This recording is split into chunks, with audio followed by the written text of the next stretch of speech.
कैसे मालूम पड़े कि हम पाप कब कर बैठते हैं और कैसे हमको पता चले कि हम पुण्य करते हैं। सुनिए।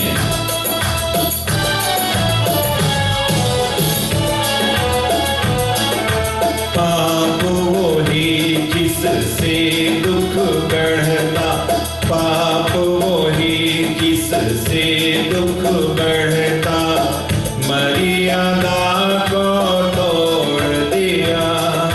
पुण्य वही जिससे सुख पावे, पुण्य वही जिससे सुख पावे, याद किया कुछ छोड़ दिया।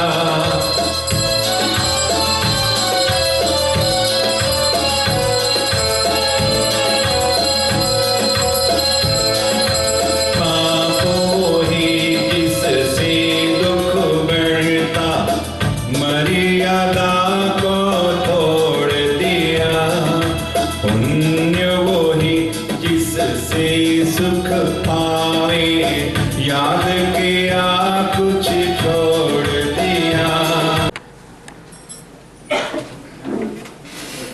बेटा वहाँ, हाँ मिक्रोफोन रखा हुआ है, ले लो।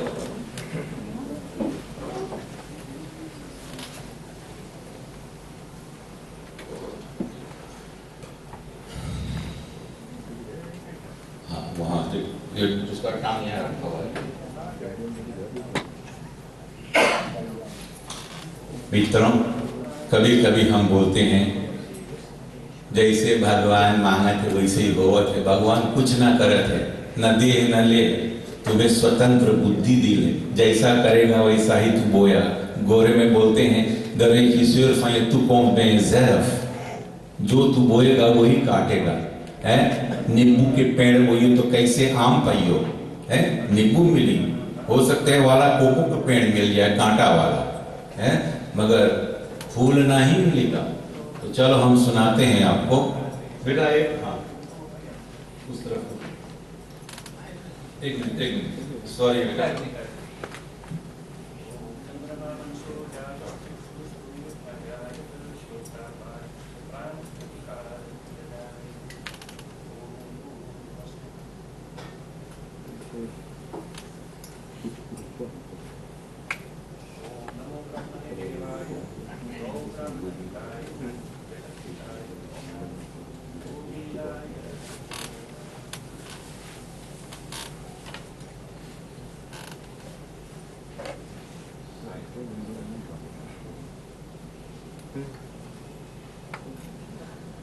तो जो भजन आपको श्रवण कराने जा रहा हूं वो सुनिए कि हमारा जीवन जो है हम जी रहे हैं किसके कारण है, इससे आप समझ लेंगे। इस भजन के द्वारा आप उसे समझ लेना।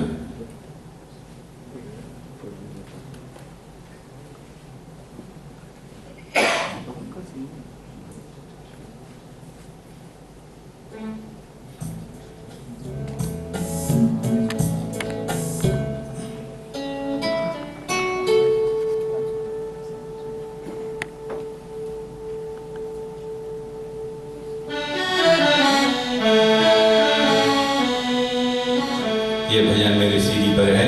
सीडी का नाम है कर्म करे किस्मत बने। ब्रह्मा विष्णु महेश गुरु अरसा, मैं धरूं आपका ध्यान। दो ऐसा वरदान मुझे, धरूं आपका ध्यान, धरूं आपका ध्यान, करूं मैं आपका गुणगान।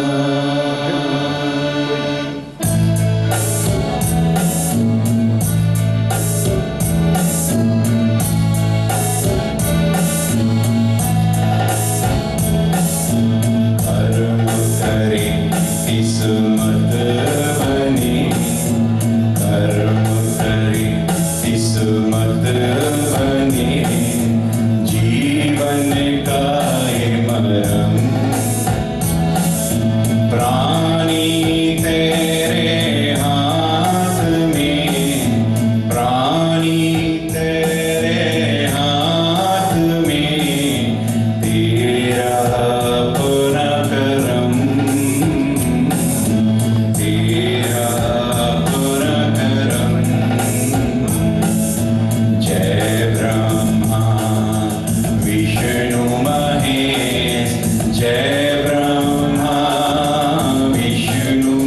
जय ब्रह्मा विष्णु महेश, जय ब्रह्मा विष्णु महेश।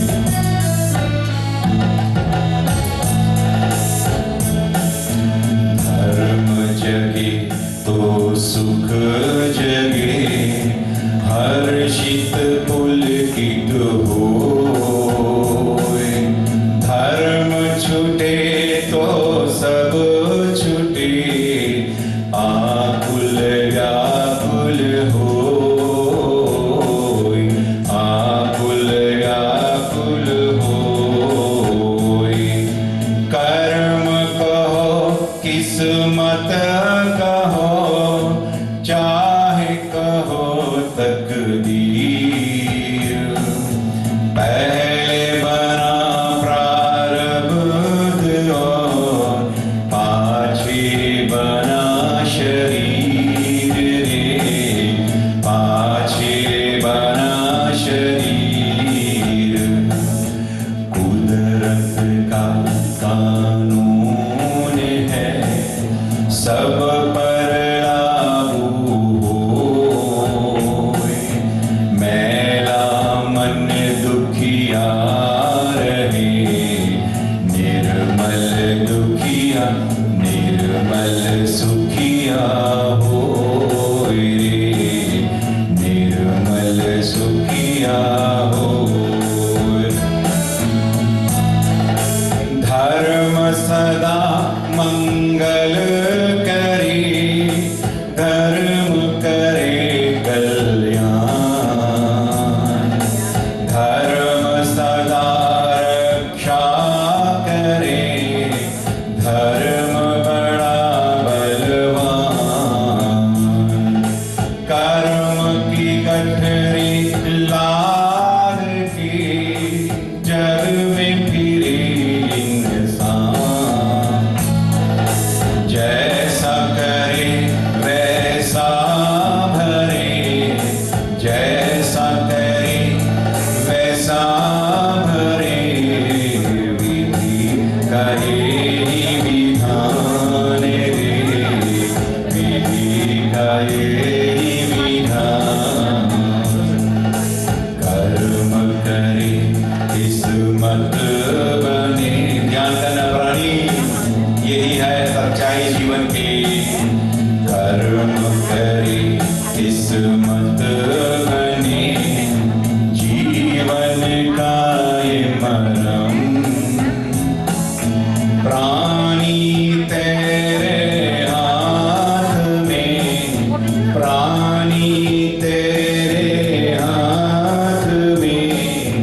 तेरा पूरा करम, तेरा पूरा करम, तेरा पूरा करम। अपना सुख दुख अपने ही हाथों में, जो आपको मिले वो आपकी कमाया हुआ है। भगवान क्या करें हैं, कब कहां किस रूप में कितना कैसे देंगे, वो उनके हाथ में। जो मिले वो आप ही का कमाया हुआ है, आप ही का। बस याद रखना, यहां से अपना बागडोर संभाले। पंडित जी, यहाँ मेरा भजन कार्य थोड़ा देर के लिए समाप्त, आप अपना बागडोर संभालिए। व्यास महाराज की जय।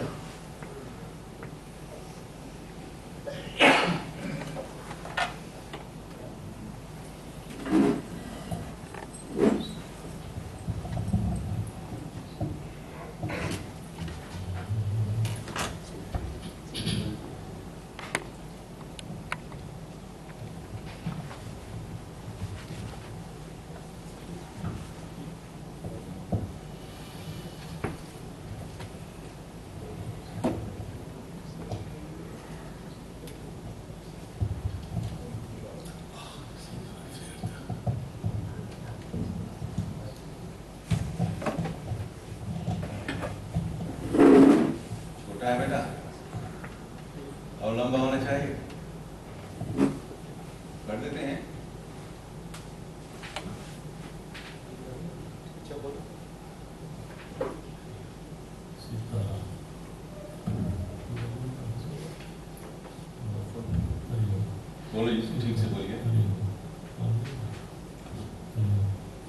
हरि ओम।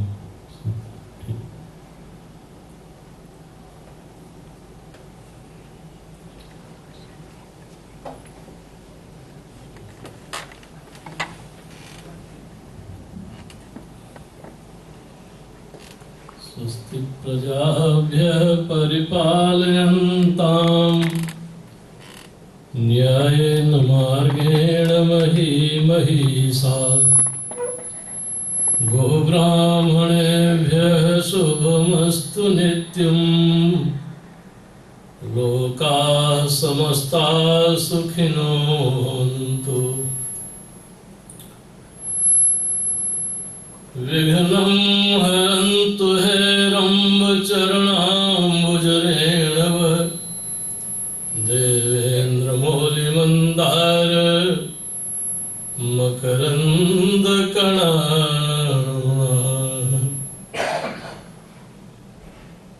वक्रतुण्ड महाकाय कोटिसूर्यसमप्रभ निर्विघ्नं कुरु मे देव सर्वकार्येषु सर्वदा। गजाननं भूतगणादिसेवितं कपित्थजम्बोफलचारुभक्षणम्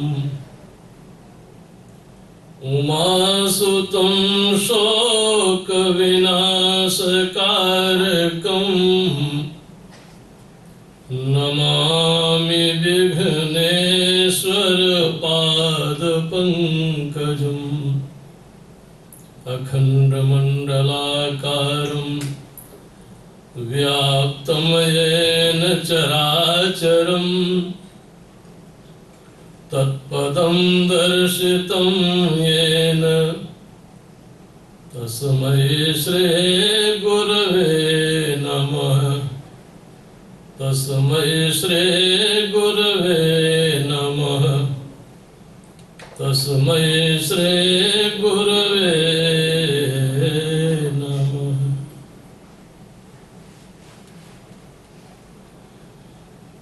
बोलिए धर्म की। भजन सुनते सुनते लगता है आपको लग रहा था पंडित जी भी गाए जाएंगे, हमको नहीं बोलना पड़ेगा। जब बोलने के लिए कहा जाए तो बोलिए, जब सुनने के लिए कहा जाए तो सुनिए। धर्म की अधर्म का प्राणियों में विश्व का हर हर महादेव।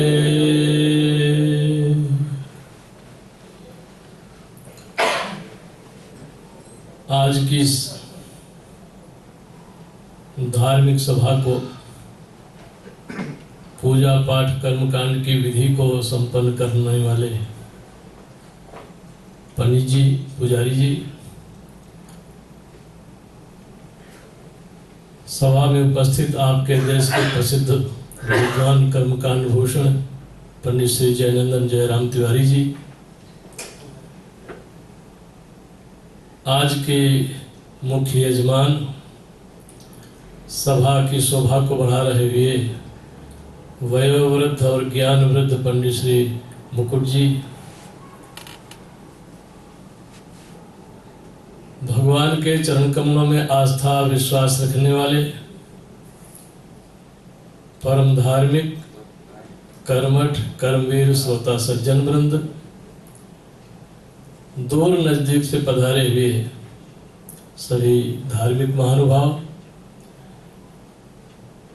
मातृशक्ति देवियों, जिनके भजन से आप मुग्ध हो रहे थे, हम लोग उपस्थित हैं यहाँ गणेश चौथ के उपलक्ष्य में, और जिसका विवाह हो उसी का गीत गाना चाहिए। विवाह लड़की का हो, लड़के का गीत गाए जाओ तो उल्टा होता है। इसलिए अब आइए हम आप उस दिशा में चलें जहां जिस दिशा में आज चलना चाहिए। लेकिन उससे पहले कि मैं कुछ कहूं और आप कुछ सुने, सनातन धर्म की परंपरा के अनुसार कथा को सुरक्षित रखने के लिए कीर्तन जो दोनों तरफ होता है, प्रारंभ में और बाद में भी। जैसे किसी चश्मे को हम लोग भारत में चश्मा कहते हैं, आपके यहाँ ब्रेल कहते हैं, उसको सुरक्षित रखने के लिए दोनों तरफ से उसे बंद किया जाता है। ऐसे ही जो कथा आप सुने वो सुरक्षित आपके हृदय में बैठे, इसके लिए पहले भी और बाद में भी कीर्तन करना पड़ता है। जिन्हें राग आता हो राग से गावेंगे, जिन्हें राग न आता हो अनुराग से गावेंगे। तो राग अनुराग के बीच में आता है कि जिनको आज वो भाग्य मिला है कि यहाँ सत्संग में उपस्थित हैं, वो बड़े भाग से गाएंगे, गाएं सब, क्योंकि मनुष्य को ही गाने का अधिकार मिला है। बाकी और शरीरों में रो सकते हैं, गा नहीं सकते। गाने का अधिकार केवल मनुष्य को मिला है। बड़े प्रेम से गाइए, श्रीमन नारायण नारायण नारायण श्रीमन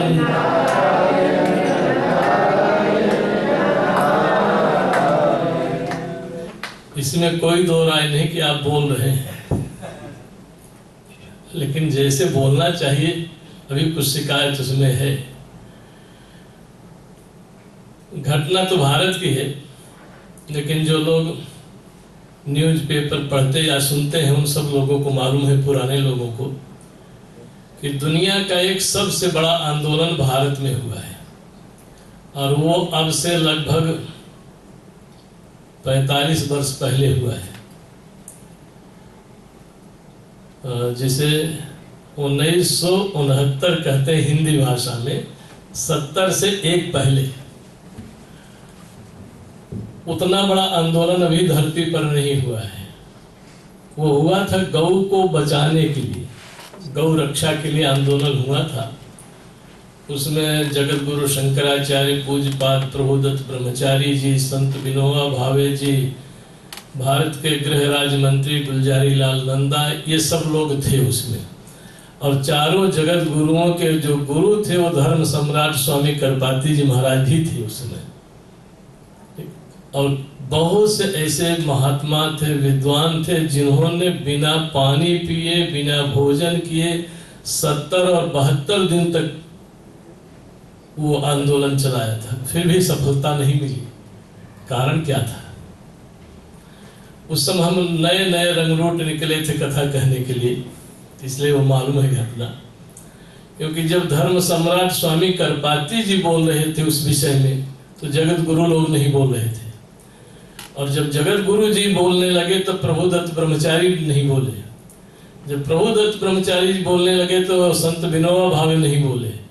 अब जब संत विनोबा भावे बोलने लगे तो गुलजारी लाल नंदा नहीं बोले।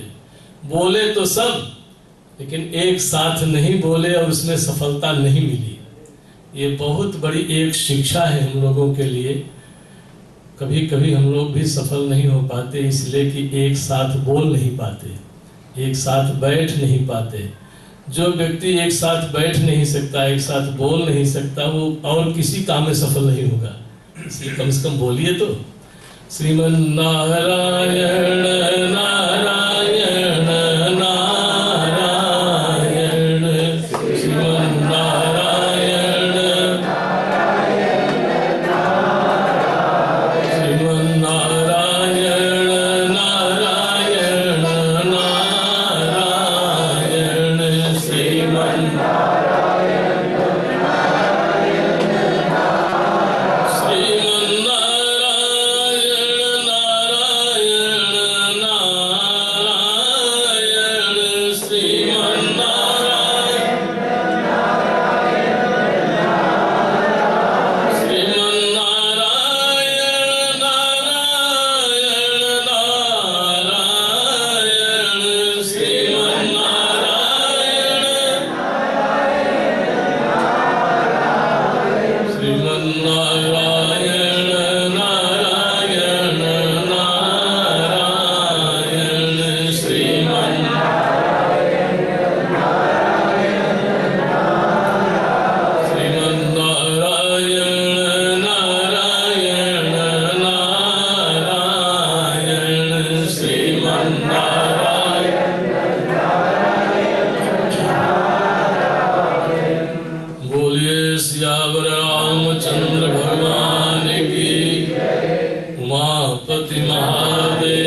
हमारा हिंदू सनातन धर्म पंचदेव उपासना को मानता है।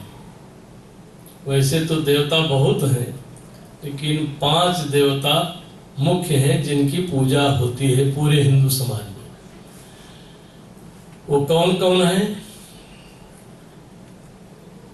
जिनका महोत्सव हम आप मना रहे हैं, सबसे पहले वही देवता हैं, वो गणेश जी हैं। दूसरे हैं शंकर भगवान, और तीसरे हैं विष्णु भगवान, और चौथी दुर्गा माँ है, और सूर्य देवता है। ये पंचदेव उपासना है। पंडित जी बैठे यहाँ। जो सूर्य की उपासना करने वाले हैं उनको सौर्य कहा जाता है, सौर्य संप्रदाय। जो गणेश जी की पूजा उपासना करने वाले हैं उनको गणपत्य कहा जाता है। जो शिव की साधना उपासना करते हैं उन्हें शैव कहा जाता है। जो विष्णु की उपासना करते हैं उन्हें वैष्णव कहा जाता है। और जो माँ की उपासना दुर्गा की शक्ति की करते हैं उन्हें शाक्त कहा जाता है। ये पंचदेव उपासना है। इनमें से किसी को भी आप अपना लेंगे आपका कल्याण जरूर होगा, लेकिन पकड़िए एक को।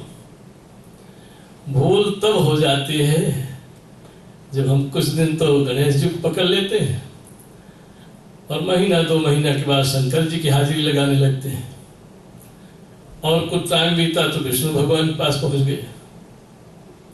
परिणाम ये होता है कि न वो मिल पाते हैं न वो मिल पाते हैं। एक रास्ता पकड़ना चाहिए और उसी पर चल रहे। निर्णय एक होना चाहिए। निर्णय हमें इस रास्ते पर चलना है। अगर किसी के कहने पर उस रास्ते पे आप चल पड़े, दूसरा एक मिल गया, उसने कहा भैया ये रास्ता नहीं वो है, आप उधर चल पड़े, तो जिंदगी भर चलते रहेंगे, जहां पहुंचना है वहां नहीं पहुंच पाएंगे, मंजिल नहीं मिलेगी आपको। इसलिए एक पर टिक जाइए। एक गणेश जी महाराज हिंदू समाज के वो देवता हैं जिनकी पूजा, जिनकी आराधना, जिनकी उपासना सबसे पहले होती है। बिना गणेश जी की पूजा के दूसरी कोई पूजा शुरू नहीं हो सकती। सबसे पहले गणेश जी का ही आवाहन होता है, पूजन होता है। और आप जानते हैं किस लिए कि गणेश जी की पूजा क्यों होती है? और सब देवी देवताओं से पहले गणेश जी की पूजा है। उसमें कारण तो है कोई न कोई। बहुत पहले कभी इतरेख में सालोवासा में पंडित जी भी थे, हम भी थे, मुझे भी उसमें हाजिरी देनी थी। व्यास पर पंडित जी भी थे और गणेश जी की सारी कथा पंडित जी ने सुनाई थी, पंडित मुकुट जी ने। गणेश जी महाराज भगवान शिव के पुत्र माने जाते हैं, लेकिन भगवान शिव के विवाह में भी गणेश जी की पूजा हुई है। सब जानते हैं, चाहे गणेश पुराण पढ़िए चाहे शिव पुराण पढ़िए, सब में मिलेगा। अब कोई कहे कि बाप के विवाह में बेटवा की पूजा हो, एक कोई छोटा सा बच्चा छापा देख रहा था अपने घर में, एल्बम, फोटो एल्बम देख रहा था, और देखते देखते वो थोड़ी देर के बाद उदास हो गया, कुछ खुशी नहीं रही। तो माई बाप पूछने लगे, बेटा ये तुम फोटो देख रहे थे बड़ी खुशहाली में और थोड़ी देर के बाद तुम्हारे चेहरे पर उदासी आ गई, क्या कारण है? उसने कहा, मैं जब छापा देख रहा था, फोटो देख रहा था, तो मैं समझता था कि मेरा भी छापा कहीं न कहीं होगा इसमें, लेकिन पूरा मैंने देख लिया मेरा छापा ही नहीं। तो माई कहती, बेटवा अभी तो हमारा ब्याह हो रहा था, ये हमारे ब्याह का छापा है। तो जब तक हमारा विवाह नहीं हुआ तब उससे पहले तुम कैसे आओगे? विवाह के बाद तुम पैदा हुए, इसलिए तुम्हारा छापा यहाँ नहीं होगा। लेकिन वो बच्चे की समझ के बाहर की चीज थी। गणेश जी महाराज की पूजा ही पहले क्यों होती है, कभी जरूर आपने सोचा होगा, सुना भी होगा। मैं कभी वो बात नहीं कहूंगा। और कोई समझदार व्यक्ति नहीं कहेगा कि मैं कोई नई बात आपको सुना रहा हूँ। अगर कोई व्यक्ति ये कहता हो कि मैं आपको नई बात सुना रहा हूँ तो उससे बड़ा पागल दुनिया में कोई नहीं होगा, क्योंकि जो बात सुना रहा है कोई, वो कहीं न कहीं बुक में लिखी है, और जो बुक में लिखी गई है उसको कितने लोग पढ़ चुके हैं, कितने लोग सुना चुके हैं, तो नई बात कहाँ से आएगी। हाँ, ये जरूर है कि जो बात आप कभी नहीं सुने हैं वो आपके लिए नई हो सकती है। गणेश जी महाराज की पूजा जरूरी नहीं कि पहले होती हो, उसके लिए एक सभा हुई थी, सारे देवता इकट्ठे हुए थे। उसमें हुआ कि भाई अगर कहा जाए कि शिव जी की पूजा पहले होगी, विष्णु जी की पहले होगी, देवी की पहले होगी, तो सब कहेंगे हम कोई कम है। कोई किसी अपने आप को कोई किसी से कम नहीं मानता ना, सब जानते हैं। एक बिच्छू, जानो इसको, बिच्छू, स्कॉर्पियो बिच्छू, वो बिच्छुओं की लाइन ऐसे चली जा रही थी। तो एक आदमी कहता है क्यों भाई तुम्हारे मुखिया कौन है? बिच्छू से पूछा तुम्हारे यहाँ मुखिया कौन है? तो एक बिच्छू कहता है हमारे यहाँ सब मुखिया है, सभी मुखिया है। अरे उसने कहा मुखिया एक होता है, 4 सीटर तो एक ही होगा ना, सभापति तो एक होगा, सब थोड़ी सभापति होंगे। उसने कहा हमारे यहाँ सब सभापति है। बोले कैसे मानो? बोले छू के देखो किसी को, जिसको छुओगे वही परिचय दे देगा अपना। तो बिच्छू है, कोई किसी से कम अपने आप को थोड़ी मानता है। लेकिन सचमुच सब जब देवी देवता सब इकट्ठे हो गए तो पता लगा कि किस लिए सभा बुलाई गई है। तो निर्णय ये हुआ कितने देवी देवता हैं। अचानक आपसे पूछ लिया जाए कितने देवता हैं हिंदू धर्म में, तो नहीं गिना है, नहीं सोचा है। ठीक है, अच्छा है, बहुत जरूरी भी नहीं है सबके लिए, सब बातें सब जाने जरूरी नहीं है। तुम्हारे यहाँ 33 कोटि देवताओं की मान्यता है हिंदू धर्म में, 33 कोटि। कहीं एक पंडित जी बहुत अच्छे विद्वान भारत में कथा कह रहे थे और ये बात उन्होंने मंच से कह दी व्यास से कि 33 कोटि देवता है हिंदू धर्म में।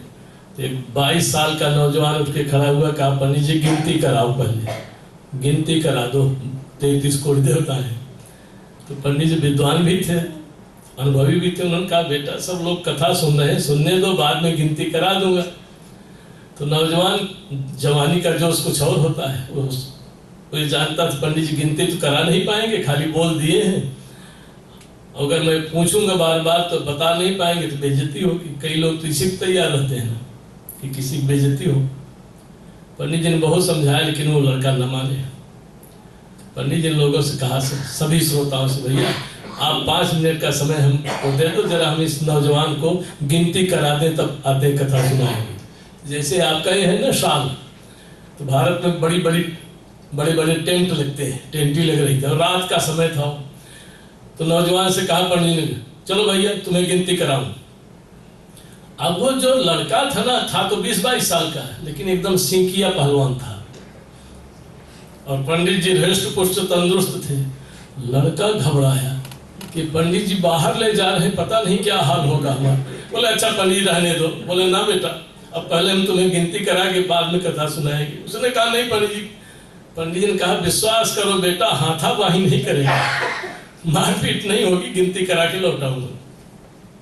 गए, जब टेंटी से बाहर गए, कहा बेटा ऊपर देख रहे हो कुछ? बोले हाँ पंडित देख रहा हूँ। बोले क्या? बोले आकाश